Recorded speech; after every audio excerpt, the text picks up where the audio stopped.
Olá, bem-vindos à nossa conversa de hoje. Vamos mergulhar nos pensamentos de ouro de Epicteto, um nome gigante do estoicismo antigo, né? Um gigante mesmo, e super relevante ainda hoje. Exato. A ideia aqui é explorar um pouco como ele pensava sobre como achar tranquilidade e liberdade interior, mesmo com os perrengues da vida. Uhum. E para Epicteto, o ponto de partida é separar o que a gente controla do que não controla. Simples assim, né? Parece simples, mas é profundo. Total.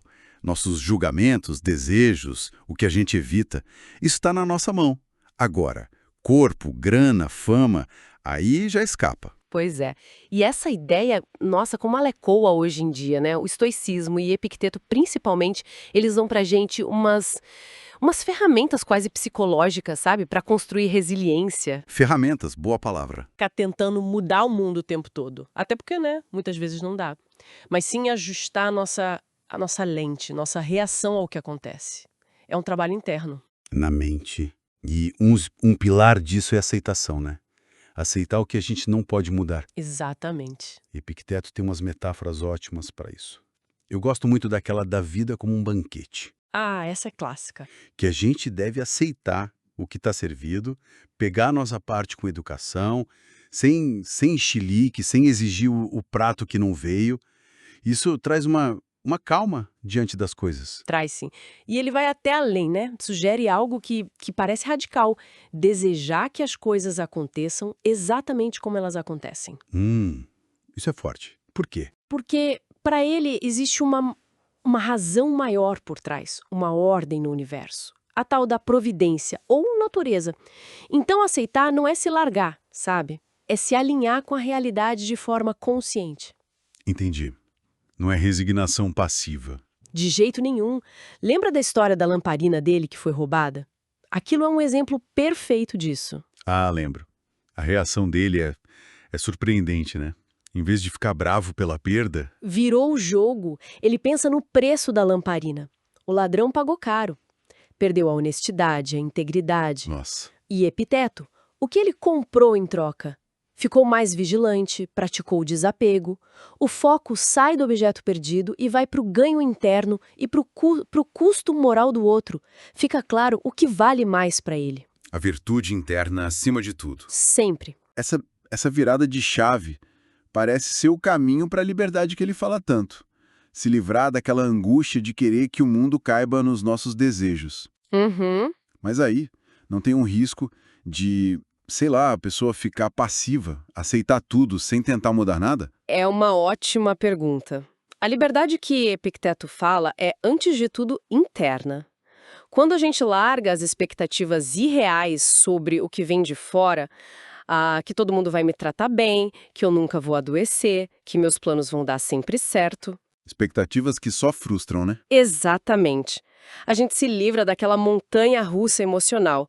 Mas isso não impede a gente de agir no mundo, de fazer o que é certo. Pelo contrário, permite agir com mais razão, com mais calma, sem ficar paralisado de raiva ou medo. Entendi. Ele até fala que somos cidadãos do mundo, parte de algo maior. Essa visão mais ampla de que temos uma conexão com o divino ou a razão universal diminui o medo das coisas ruins que acontecem. A gente está inserido numa ordem. Faz sentido. A ação continua valendo, mas a nossa paz não pode depender do resultado lá fora, que a gente não controla. Isso joga o foco para dentro, para o nosso caráter, para o tipo de pessoa que a gente escolhe ser. Epicteto batia muito na tecla de não buscar validação externa, né? Muito. Ele era bem direto nisso. Cargo, dinheiro, elogio são coisas externas, tipo indiferentes para a felicidade de verdade.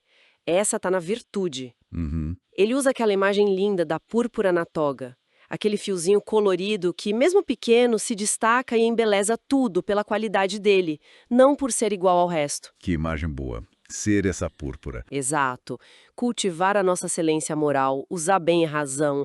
É aí que está o nosso valor de verdade, na nossa capacidade de escolher o certo tal da proaireses, não nas circunstâncias. E ele dizia que a pessoa boa não age para aparecer, né? Mas só para fazer o bem. E a recompensa, A recompensa é ser bom. E como resultado, estar em paz.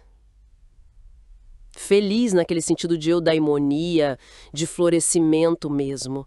É interno, A intrínseco? totalmente. Isso, claro, exige treino, muito treino. Epicteto insiste. Autoconhecimento. Conheça-te a ti mesmo. Saber quem a gente é, para que a gente está aqui como ser racional. Examinar a própria vida, os princípios. Constantemente, olha, isso é crucial. Praticar resistência às impressões. Sabe, aquelas reações automáticas, os julgamentos que a gente faz das coisas antes de pensar direito. Aquela primeira reação, né? Essa mesma. Tem que parar e avaliar. Isso está no meu controle ou não? É aqui que entra a disciplina. A disciplina de não ser levado pela emoção, pela aparência. Treinar a alma como um atleta treina o corpo. Ele fala isso. Sim, o verdadeiro atleta olímpico, para ele, é o filósofo que treina a alma. Para quê? Para encarar as dificuldades com coragem e os prazeres com moderação. Tudo isso dá para resumir naquele lema famoso que atribuem a ele: Anaishou Kayapechou. Suporta e abstente. Isso. Suportar o que vem de fora e a gente não controla, com força, com paciência, e se abster internamente dos desejos doidos, das raivas exageradas, dos julgamentos errados que tiram nossa paz. Então, para a gente ir amarrando, a mensagem principal que fica dos pensamentos de ouro é que a liberdade, a paz, a felicidade de verdade, a gente não acha tentando controlar o mundo lá fora, Não mesmo. mas sim cultivando nosso mundo aqui dentro, dominando nossos julgamentos, desejos, o que nos causa aversão e aceitando com mais serenidade o que a gente não pode mudar. Resumiu perfeitamente. E talvez para a gente fechar fique uma reflexão inspirada em outra metáfora dele. Manda. Epicteto diz que somos como atores numa peça. O roteiro e o papel a gente não escolhe. Podemos ser rei, escravo, pessoa comum, não importa. A questão principal, ele diz, não é qual papel a gente recebe, Mas sim, mas sim como a gente representa esse papel. Então fica a pergunta, né? Qual papel a vida está dando para a gente agora, nesse momento? E como é que a gente pode, cada um de nós, desempenhar esse papel com virtude, com dignidade, usando a razão da melhor forma possível? A equipe Virtual Books Editora agradece sua visita. Se você gostou de nosso canal, por favor, inscreva-se e compartilhe.